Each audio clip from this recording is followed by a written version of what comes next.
वक्त आ रही है, हम लौटेंगे आपके पास प्रीति, लेकिन चंपत राय को एसआईटी की ओर से क्लीन चिट, ये बहुत बड़ी खबर। चढ़ावा चोरी मामले में राम मंदिर चढ़ावा चोरी, ये विवाद किस तरह से इसमें चंपत राय का नाम सामने आया, किस तरह से कुछ लोग ऐसे सामने निकल कर आए थे जो उन पर आरोपों की पूरी झड़ी लगा दी थी। अब यहां पर खबर यह निकल कर आ रही है कि एसआईटी की ओर से क्लीन चिट यहां उनको मिल चुकी है। चंपत राय द्वारा यह कहा भी गया था कि वो जब बिल्कुल पाक साफ होकर निकलेंगे तब वो अपनी बात मीडिया के समक्ष रखेंगे, मीडिया के सामने रखेंगे। अब ये देखना होगा कि क्या कुछ यहां पर इस पर निकल कर आता है। कुछ और जानकारी आगे आनी अभी बाकी है, लेकिन ये बहुत बड़ी खबर जो राम मंदिर चढ़ावा चोरी मामले में निकलकर इस वक्त सामने आ रही है कि एसआईटी की ओर से क्लीन चिट ना केवल चंपत राय को बल्कि अनिल मिश्रा को भी। तो पूरा किस तरह से और विपक्ष ने कैसे हाथों हाथ इस पूरे मुद्दे को लिया था और किस तरह से आपने संसद में भी देखा था कि पूरा एक नाट्य रूपांतरण यहां पर किया गया था। और क्या कुछ और इस पर और जानकारी मिल पा रही है? विशाल रघुवंशी हमारे साथ इस वक्त जुड़ चुके हैं। विशाल, क्या अपडेट? क्लीन चिट मिल गई है चंपत राय को?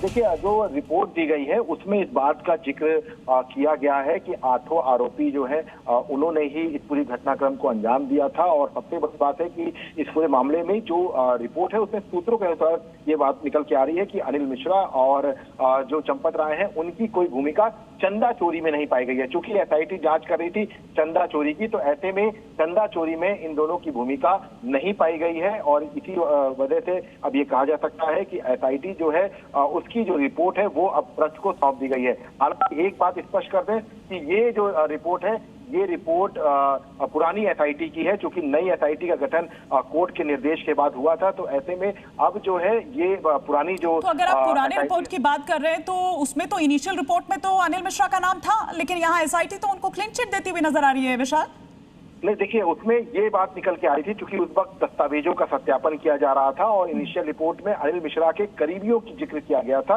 और उसमें भी इस बात का जिक्र किया गया था कि इनके जो तमाम जो सुभाष यादव हो या तमाम लोग हो, ये किसके कहने पर रखे गए थे और क्या क्या ड्यूटी थी, इनकी दायित्व था। तो चंदा चोरी मामले को लेकर सीधे भूमिका जो है इन दोनों की नहीं पाई गई है, ये रिपोर्ट में चर्चा है। हालांकि अभी आपको बता दें कि जानकारी के अनुसार, सूत्रों के अनुसार ही जानकारी है, क्योंकि कोई भी इस पूरी रिपोर्ट पर खुलकर बोलने को तैयार नहीं है। लेकिन ये माना जा रहा है कि इसमें इस रिपोर्ट में इस चीज का जिक्र किया गया है कि चंपत राय और अनिल मिश्रा ने किसी भी तरह से कोई चंदा चोरी नहीं की है। हालांकि इसमें जो अनियमितताएं हैं उनको लेकर ही एसआईटी की ये रिपोर्ट में इसका जिक्र है कि चंदा चोरी में सीधे तौर पर कोई इन्वॉल्वमेंट इन दोनों का नहीं पाया गया है।